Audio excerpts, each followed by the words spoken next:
Hello friends, आप सभी का हमारे एक नए लेक्चर में स्वागत है। फ्रेंड्स, आज हम पढ़ने वाले हैं सर्जिकल हैंड वॉशिंग।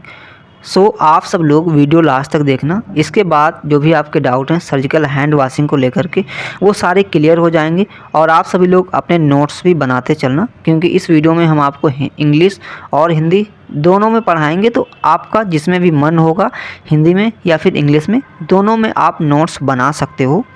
तो आप सभी लोग अपने अपने कॉपी खोल लीजिए और नोट्स भी बनाते चलिएगा। जैसे आप लोग इस टाइम पे नोट्स बनाएंगे तो यही आपके आगे चलकर काम आएंगे। तो सबसे पहले हम देखेंगे सर्जिकल हैंड वॉशिंग का इंट्रोडक्शन, मतलब परिचय। Surgical hand washing is one of the most important and basic techniques used to. तो सर्जिकल हैंड वॉशिंग जो टेक्निक है वो क्यों यूज की जाती है? तो टू प्रिवेंट, मतलब प्रिवेंट करने के लिए, and control the transmission of pathogens. जो भी तुम्हारे पैथोजन्स हैं, ट्रांसमिशन मतलब फैलने से रोका जा सके, इसलिए जो है सर्जिकल हैंड वॉशिंग काफ़ी इंपॉर्टेंट है। तो हिंदी में समझ लेते हैं। सर्जिकल हैंड वॉशिंग संक्रमण फैलने से रोकने और नियंत्रण में उपयोग की जाने वाली सबसे महत्वपूर्ण और बुनियादी तकनीकों में से एक है। तो हिंदी में आप इस तरीके से लिख सकते हो। तो आप सभी लोगों ने सर्जिकल हैंड वॉशिंग तो ज़रूर देखा होगा, अगर ओटी में काम किया या फिर ऐसे भी जनरली आप अपना जो है हैंड किस तरीके से वॉश करोगे जिससे पूरा जो है हाथ आपका क्लीन हो जाए, जो भी बैक्टीरिया हैं वो किल हो जाए। तो इसी वीडियो से आपको ये भी क्लियर हो जाएगा। और ये एक तरीके से फर्स्ट ईयर का जितना भी स्टूडेंट है सभी के लिए काफ़ी इंपॉर्टेंट टॉपिक है और फर्स्ट ईयर में आपसे पूछा भी जा सकता है। अब सबसे पहले देखेंगे पर्पज़ ऑफ हैंड वॉशिंग। आखिर हम लोग हैंड वॉशिंग कर भी रहे हैं तो उसका उद्देश्य क्या है? अब ऐसा तो है नहीं कि हम पूरा जो है 24 घंटे हैंड वॉशिंग करते ही रहेंगे। कोई पर्पज़ होगा तभी तो हम हैंड वॉशिंग करेंगे। तो सबसे पहला हमारा है कि to remove soil and transient microorganism, मिट्टी और अस्थायी सूक्ष्म जीवों को हटाने के लिए। ठीक है, तो जो भी आपकी सॉइल है, मिट्टी है, जो भी माइक्रो ऑर्गेनिज्म है आपके हाथों में, उन्हें हटाने के लिए हम लोग करते हैं। उसके बाद to reduce microbial counts over time, मतलब समय के साथ सूक्ष्म जीवों की संख्या को कम करने के लिए इसका जो है हम लोग करते हैं। उसके बाद संक्रमण के प्रसार को रोकने के लिए टू प्रिवेंट क्रॉस इन्फेक्शन, तो क्रॉस इन्फेक्शन के लिए भी हम लोग हैंड वॉशिंग करते हैं।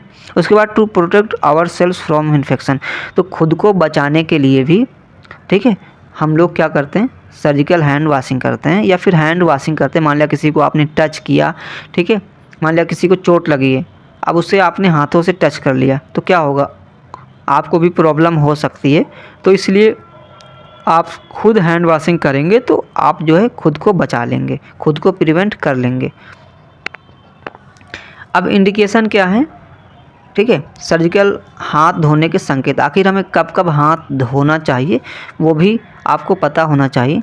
तो before contact with a patient, तो अगर आप पेशेंट रोगी के संपर्क में आने से पहले, मान लिया आप किसी पेशेंट को देखने गए हैं, ठीक है, उसके बारे में जानने गए हैं, उसकी हिस्ट्री ले रहे हैं और उसे टच भी कर रहे हैं, तो क्या है, टच करने से पहले आपको हाथ धो लेना है। या फिर मान लिया सर्जरी होने जा रही है तो आपको हाथ धो लेना है, जिससे जो है अदर पेशेंट को इन्फेक्शन ना हो। मान लिया कोई भी पेशेंट है, किसी को घाव है, आप क्या करने जा रहे हैं? उसकी ड्रेसिंग करने जा रहे हैं, तो उस टाइम पे क्या करना है? आपको अपने जो है हाथों को क्लीन कर लेना है। उसके बाद after contact with a patient, मान लिया आपने पेशेंट को टच कर लिया, ठीक है, किसी को घाव था, इन्फेक्शन था, आपने टच किया, उसके बाद भी क्या करना है? आपको अपने हाथों को अच्छे से धुल लेना। उसके बाद बिफोर सर्जरी, मान लिया आप सर्जरी में वॉश होने जा रहे हैं, केस कराने जा रहे हैं या कुछ भी, तो सर्जरी से पहले आपको हाथ धोने की ज़रूरत होगी। उसके बाद आफ्टर सर्जरी, मान लिया सर्जरी कंप्लीट हो गई तो उसके बाद भी क्या है? आपको अपने हाथों को अच्छे से धुलना है। उसके बाद after contact with the patient surrounding, रोगी के आसपास की वस्तुओं को छूने के बाद, मान लिया कोई पेशेंट है, ठीक है, उसके आसपास किसी भी चीज़ों को आपने टच कर लिया है, ठीक है, तो क्या करना है? आपको हैंड वॉशिंग ज़रूर कर लेना। अब हैंड वॉशिंग अगर आप लोग करेंगे, ठीक है, तो कौन कौन सी चीज़ों की रिक्वायरमेंट होगी? तो आपको क्या, सबसे पहला तो साबुन तो होना ही चाहिए, सोप बेस, साबुन का आधार, ठीक है, तो साबुन आपके पास होना चाहिए, तभी आप जो है हाथ धुल सकते हो। उसके बाद वार्म रनिंग वाटर। अब रनिंग वाटर का मतलब क्या है वो चीज़ आपको समझना है। मान लिया क्या है कि आप सर्जिकल हैंड वॉशिंग करते हैं, ठीक है, तो क्या है कि मान लिया यहाँ पर नल है, ठीक है, अब इसे क्या है, पहले ही आप ओपन कर देंगे, उसके बाद पानी चलता रहेगा, ठीक है। आपको उसे बार बार बंद नहीं करना है और ना ही खोलना है, ठीक है। मान लिया पानी चल रहा है आपने, उसके बाद क्या करना है, आपको साबुन लेना है और अच्छे से साबुन को अपने हाथों में घिस लेना है। जो भी आप जिस भी चीज़ से धुलने जा रहे हैं तो पानी चलता रहेगा। उसके बाद आप जब धुलेंगे, ठीक है, तो अपने हाथों को अच्छे से धुल लेंगे, पानी चलता रहेगा। बंद करने की बात आई है तो आपको स्वयं बंद नहीं करना है, या फिर आप अगर बंद भी करेंगे तो जितने पार्ट को आपने वॉश किया है उस पार्ट से आप किसी भी चीज़ को टच नहीं कर सकते, ठीक है। तो आप अपने शोल्डर से जो है वहाँ से भी आप इसे बंद कर सकते हैं अगर बंद करने लायक है।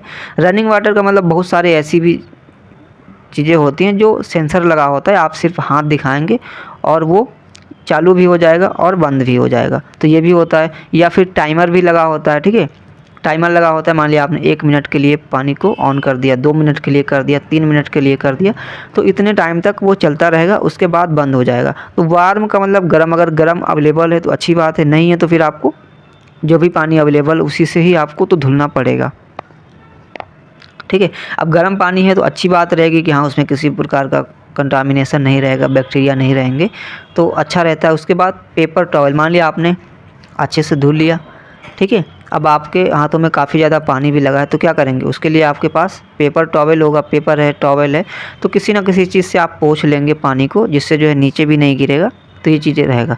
नेल ब्रश भी होना चाहिए, अगर आप है तो ये भी यूज में ला सकते हैं कि हाँ अच्छे से क्लीन करना है। अब उसके बाद देखें टाइप्स ऑफ हैंड वाशिंग, तो जनरली जो है मेडिकल हैंड वाशिंग भी करते हैं, ठीक है।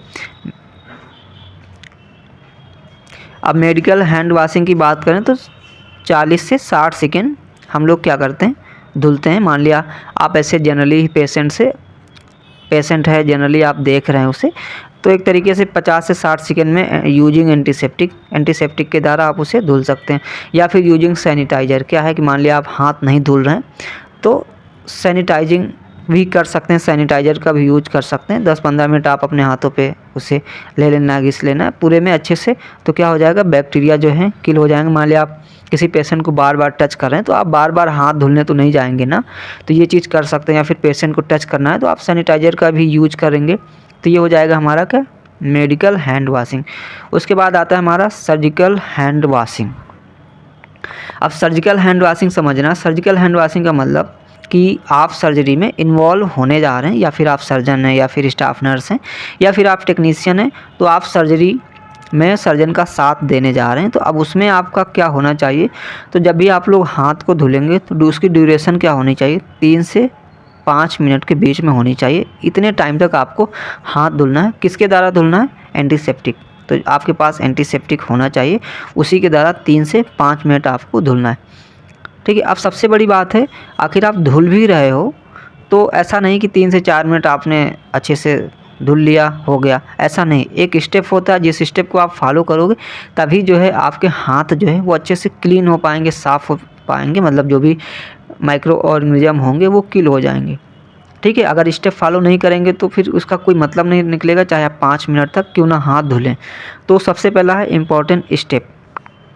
अब सबसे पहले फर्स्ट स्टेप आपको क्या यूज करना है, मान लिया आपने पानी ऑन कर दिया, पानी लिया, उसके बाद साबुन ले लिया, एंटीसेप्टिक जो भी सॉल्यूशन है वो आपने ले लिया। उसके बाद क्या करना है, पाम टू पाम, हथेली से हथेली, ठीक है, क्या करना है, रब हैंड पाम टू पाम, हथेलियों को आपस में रगड़ें। तो जो भी आपकी हथेलियां हैं उन्हें क्या करना है, आपस में रगड़ना है।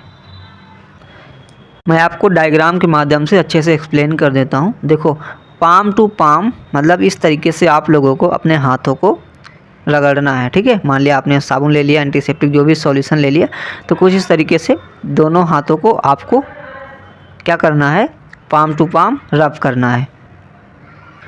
अब इसके बाद जो हमारा सेकेंड स्टेप आता है, पाम टू डॉर्सन, हथेली से हाथ की पीठ तक, ठीक है। तो सेकेंड स्टेप हमारा क्या हो जाएगा, पाम टू डॉर्सन। तो क्या करना है, रब the back of the hands, दोनों हाथों की पीठ को रगड़ें। तो जो भी आपके दोनों हाथ हैं क्या करना है, उनकी पीठ को रगड़ना है। अब यहाँ पर समझना है, इस डायग्राम के माध्यम से दोनों हाथों की पीठ की बात की जा रही है, ठीक है। तो जैसे ये हाथ है आपका, इसकी पीठ है, आप घिस रगड़ रहे हैं, उसके बाद ऊपर वाला बचेगा, ऊपर वाले का नीचे से रगड़ना है। तो दोनों हाथों को क्या करना है, आपको रगड़ना है। उसके बाद बात करें हमारे तीसरे स्टेप की, कि तीसरा स्टेप हमारा क्या रहने वाला है। तो तीसरा स्टेप रहेगा इंटरलेस्ड द फिंगर्स, अंगुलियों को जोड़कर रगड़ना। अब इसमें क्या करना है, अंगुलियों को जोड़कर रगड़ना। अब किस तरीके से लिखा है, रब the back of each hand with the palm of the other hand fingers interlaced. अंगुलियों को जोड़कर एक हाथ की पीठ को दूसरे हाथ की हथेली से रगड़ें, ठीक है। तो यहाँ पर मैं आपको एक और डायग्राम दिखा देता हूँ। तो कुछ इस तरीके से आप सभी लोगों को रगड़ना है। तो ये हमारा कौन सा स्टेप हो जाएगा, ये हमारा हो जाएगा थर्ड स्टेप, जिसमें आप लोगों को क्या करना है, इंटरलेस्ड द फिंगर। अभी हमने 3 स्टेप देख लिए, अब हम देखेंगे चौथा स्टेप। इसमें क्या करना है, इंटरलॉक्ड द फिंगर्स, अंगुलियों को परस्पर लॉक करना। इसमें क्या करना है, अपनी उंगलियों को परस्पर लॉक करना। किस तरीके से, रब the back of fingers to opposing palms with fingers interlocked, अंगुलियों को परस्पर लॉक करके हथेलियों के विपरीत दिशा में उंगलियों की पीठ को रगड़ें। तो इसमें क्या करना है, वो भी मैं डायग्राम के माध्यम से आपको अच्छे से एक्सप्लेन करता हूँ। अब इसमें आप लोग देख सकते हो, कुछ इस तरीके से अपनी जो है दोनों हाथ की उंगलियों को क्या करना है, यहाँ पर अच्छे से आप लोग देख सकते हैं, रब करना है, ठीक है। क्या करना है, रब with back of fingers to opposing palms with fingers interlocked. तो इस तरीके से आप लोगों को चौथे स्टेप में फॉलो करना है और दोनों हाथों को फॉलो करना है।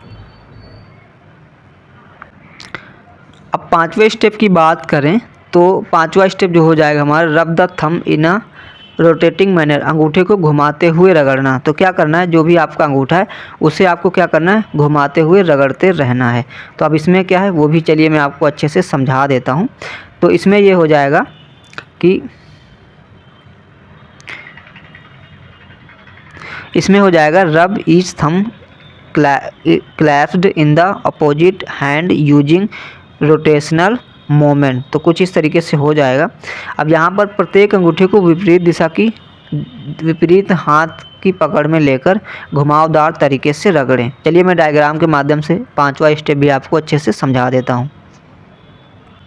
अब देखो यहाँ पर ये हमारा हाथ है, ठीक है, और यहाँ पर हमारा अंगूठा है। तो दूसरे हाथ से कुछ इस तरीके से क्या करना है, उसे घुमाना है, रगड़ना है और दोनों हाथ में फॉलो करना। पहले इस हाथ में, उसके बाद देन इस सेकेंड वाले हाथ में, कुछ इसी तरीके से आपको फॉलो करना है।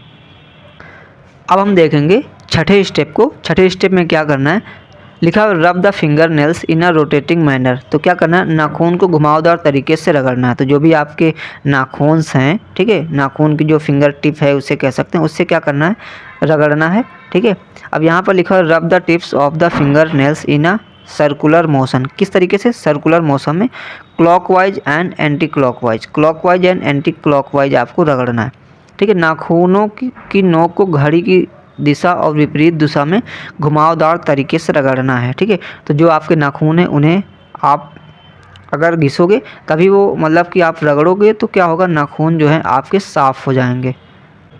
तो यहाँ पर मैं डायग्राम के माध्यम से आपको अच्छे से एक्सप्लेन कर देता हूँ। तो कुछ इस तरीके से आपके नाखून है, सर्कुलर मोशन में क्या करना है आपको, ठीक है, आपको क्या करना है, रगड़ना है। यहाँ पे दोनों हाथ का यूज करना है, मतलब इस पहले इसका करना है, देन उसके बाद उस वाले का करना है। तो इस तरीके से ये हमारा क्या हो जाएगा, छठा स्टेप हो जाएगा।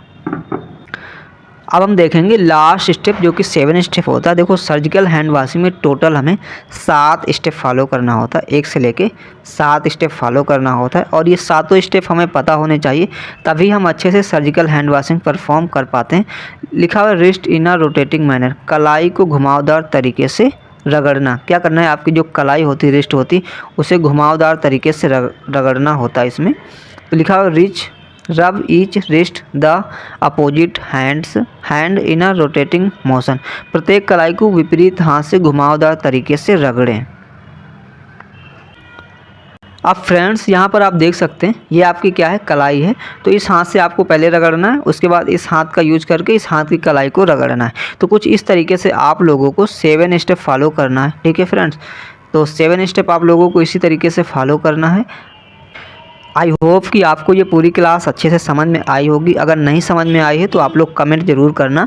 और बात रही इसकी पीडीएफ, तो आप लोग कमेंट करोगे कि हाँ इसकी पीडीएफ आपको चाहिए, तो मैं टेलीग्राम पे ज़रूर आपको इसकी पीडीएफ प्रोवाइड करा दूंगा। अगर आप लोग कमेंट करोगे तब, अगर कमेंट नहीं करोगे तो मैं इसकी पीडीएफ नहीं प्रोवाइड कराऊँगा, आपको खुद ऐसे ही नोट्स बनाना होगा, ठीक है फ्रेंड्स। तो आप लोगों को अगर पीडीएफ चाहिए तो उसके लिए आपको कमेंट करना, साथ में अपने फ्रेंड सर्कल में वीडियो को शेयर कर देना जिससे ज़्यादा से ज़्यादा लोग देख सकें। तो हमने इस वीडियो में सर्जिकल हैंड वॉशिंग पढ़ लिया, और यही चीज़ आप मेडिकल हैंड वॉशिंग में भी अगर आ जाता है कि मेडिकल हैंड वॉशिंग लिखिए तो यही चीज़ आप लोग लिख सकते हो, आपको पूरा मार्क्स मिलेगा। और जो डायग्राम मैंने आपको दिखाया उन्हें बनाना सीख लीजिए। अगर आपको डायग्राम बनाना आता है तो अच्छी बात है, आप सारे डायग्राम अगर बना लेते हैं एग्ज़ाम के लिए तो एग्ज़ाम में आपको सबसे अच्छा मार्क्स मिलेगा, पूरा मार्क्स मिलेगा अगर आप डायग्राम बना के अच्छे से एक्सप्लेन करेंगे तब। तो कुछ इस तरीके से पूरा टॉपिक था हमारा surgical hand washing. I hope सारे डाउट क्लियर हो गए होंगे।